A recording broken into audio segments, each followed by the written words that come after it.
Parmi les titres de l'actualité que nous développerons dans cette édition, une entreprise de la région a remporté un appel d'offres pour les JO de Londres en 2012. C'est une chaudière à bois fabriquée à Arlan qui sera utilisée au village olympique. Quelles conditions de vie pour les étudiants en Auvergne? Le pôle de recherche et de l'enseignement supérieur à Clermont a commandé une enquête. Et puis les préparatifs sont lancés du côté de la place du 1er mai où le festival Europavox commence demain. Ils étaient une quarantaine à s'activer sur le parvis de la coopérative de mai cet après-midi. Les Jeux Olympiques de Londres se dérouleront au beau milieu de l'été 2012 et une PME auvergnate a remporté un appel d'offres pour l'un des marchés. C'est cette entreprise implantée à Arlan qui a fabriqué la chaudière à bois qui alimentera le village olympique. Philippe Robert s'est rendu à Arlan ce mardi. 50 tonnes, 7 mètres de haut, 6 mètres 50 de long et 3 de large. Voilà les dimensions de cette chaudière au destin très particulier. D'ici quelques mois, elle fournira de l'énergie au réseau chaleur du village olympique de Londres. Nous sommes en présence d'une chaudière déchets de bois de 3 MW. Déchets de bois, cela veut dire que c'est une chaudière qui va donc être alimentée par des plaquettes forestières essentiellement. Le fonctionnement de la chaudière, c'est tout simplement une amenée de bois d'un coup dans le cadre d'un poussoir et une combustion d'un bois sur une grille. Tout a commencé pour cette société durant l'été 2010 avec l'acquisition du marché suite à un appel d'offres. La négociation a été difficile. Pour nous, c'était un joli challenge. On voulait avoir ce marché pour la notoriété, pour dire on est capable, Comte est capable et une société auvergnate est capable d'aller sur un marché comme les Jeux Olympiques.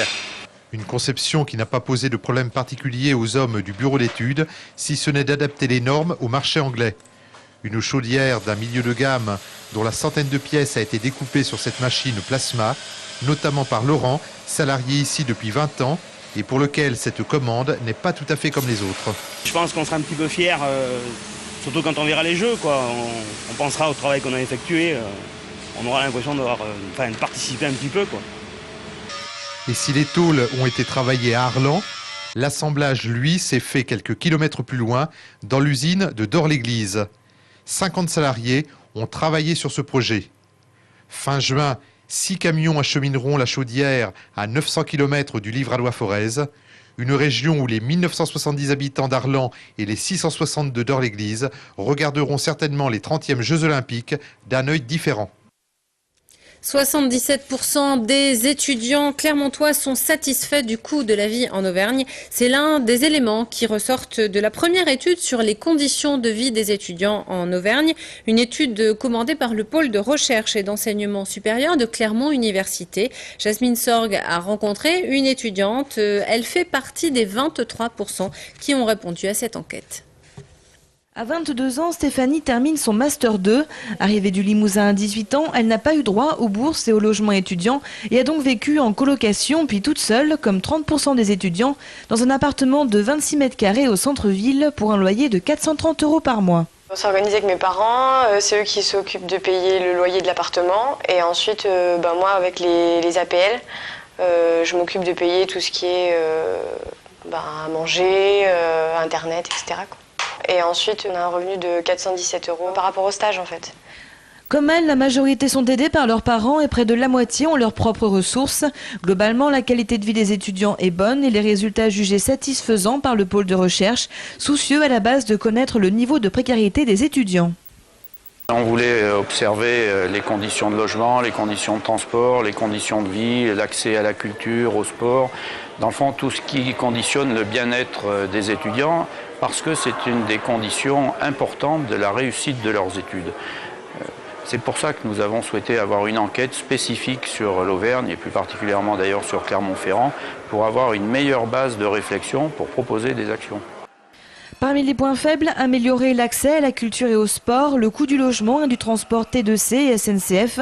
Il s'agit d'être attractif à tous les niveaux par rapport aux pôles étudiants des régions voisines. Vous avez vu quand même que 70% des étudiants ont un revenu inférieur à 500 €. Le loyer moyen à Clermont est de 355 €.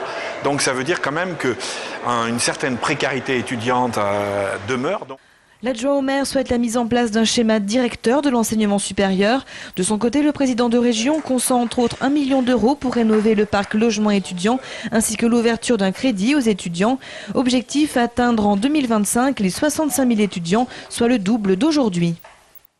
La crèche Les Petits As a ouvert ses portes il y a tout juste un an à Clermont-Ferrand, mais elle a été officiellement inaugurée il y a seulement 2 jours. C'est la 3e crèche de Clermont qui accueille pour moitié les enfants des employés Michelin. Pour les autres, elle favorise la mixité sociale, aussi bien pour les enfants que pour le personnel. Voyez le reportage d'Ariane Monfray et Angélique Mangon.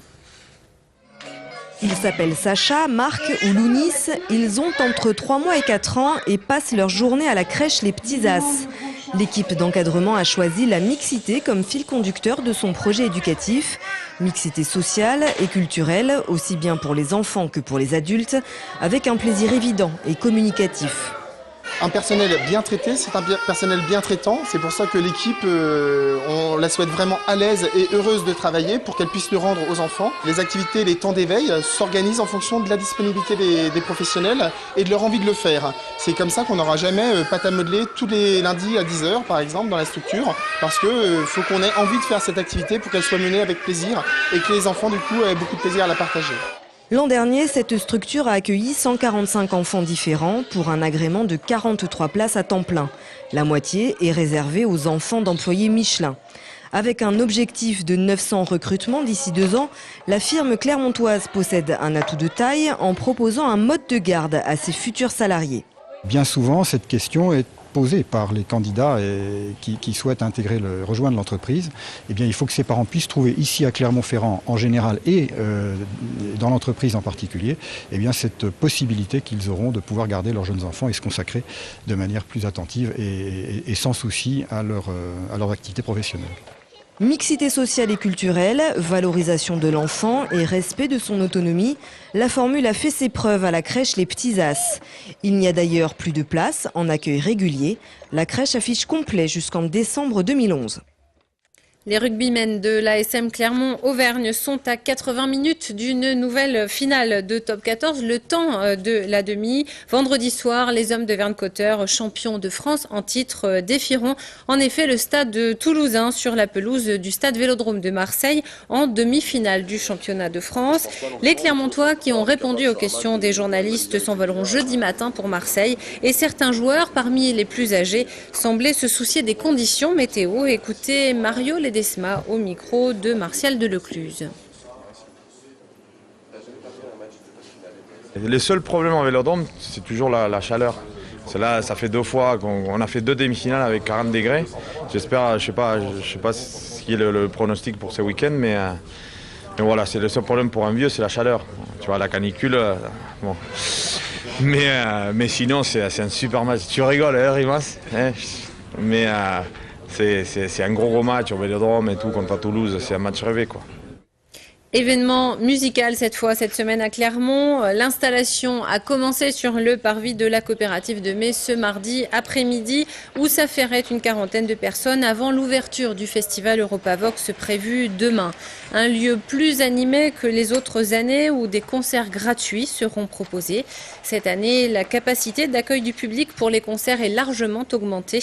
Les 5000 places de Polydôme viennent s'ajouter aux 1500 de la Copé et aux 700 places du Magic Mirror. Ouverture donc demain à 19 h avec entre autres les concerts de Catherine Ringer et de Twin Twin. C'est la fin de ce journal. Merci de votre attention. À suivre la météo, l'invité de la rédaction et la rubrique culture. À tout de suite.